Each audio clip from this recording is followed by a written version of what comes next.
कौशल्या के तप के कारण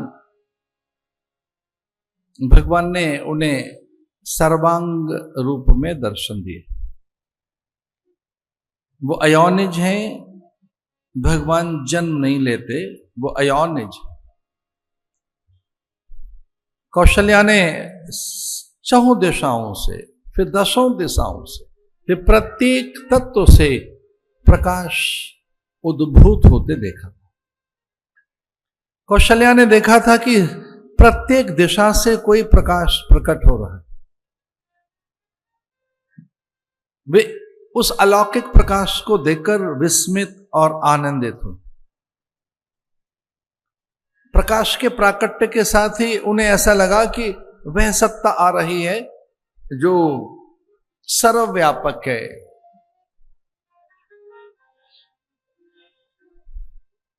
प्रत्येक कण में जिसका वास है, जो निरंतर है, वह सत्ता। चूंकि अरुंधति जब कभी उनसे पूछती कि आपको क्या दोहद होता है, गर्भ के अनुभव क्या है, गर्भ का आभास क्या है, गर्भ के पहले, दूसरे, तीसरे, चौथे मास में, 5वें, 6ठे, 7वें, 8वें, 9वें और 10वें मास में स्त्री के 10 नाम होते हैं। जब गर्भ का पहला महीना होता है, जब वो धीरे से अपने गर्भ की सूचना देती है कि गर्भ स्थिर हो गया है, वह ज्येष्ठाओं को, मान्याओं को, तो धीरे से जब हल्की सी सूचना देती है, तब उसे शुभ लक्षणा कहते हैं। गर्भ के दूसरे मास में वो सुभगा कहलाती है, गर्भ के तीसरे में सुचरिता कहलाती है, गर्भ के चौथे, 5वें मास में शुभांगी कहलाती है, 6ठे, 7वें, 8वें मास में उसके नाम हैं।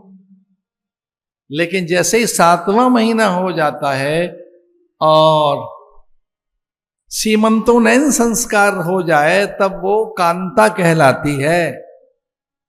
गर्भ के 7वें महीने में हमारी घर की बहू बेटियां कांता होती हैं। 9वें महीने में वो आभा कहलाती हैं।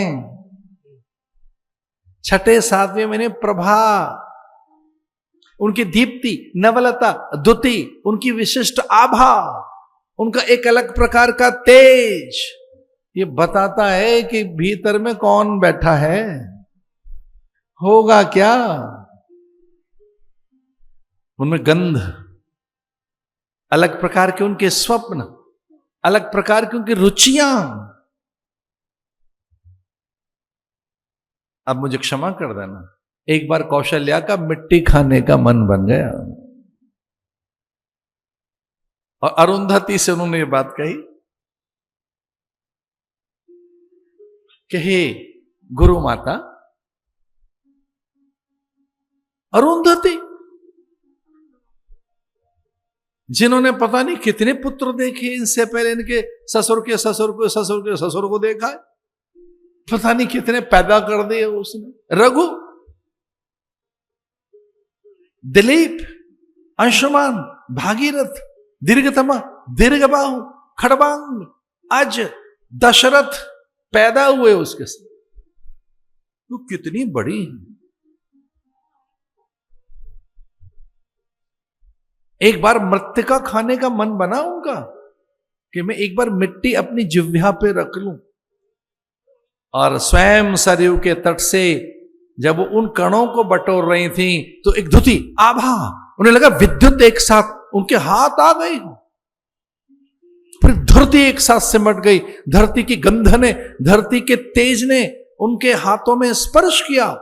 क्योंकि अरुंधति जिस मिट्टी के कणों को चुन रही हैं कि वो जिह्वा पर रखे जाएंगे कौशल्या के द्वारा, श्रीदेवी प्रकट हो गई और श्रीदेवी एक साथ तड़ित विद्युत आभा के साथ धरती में समाहित हो गई और उन्होंने उभय तत्व को स्पर्श किया।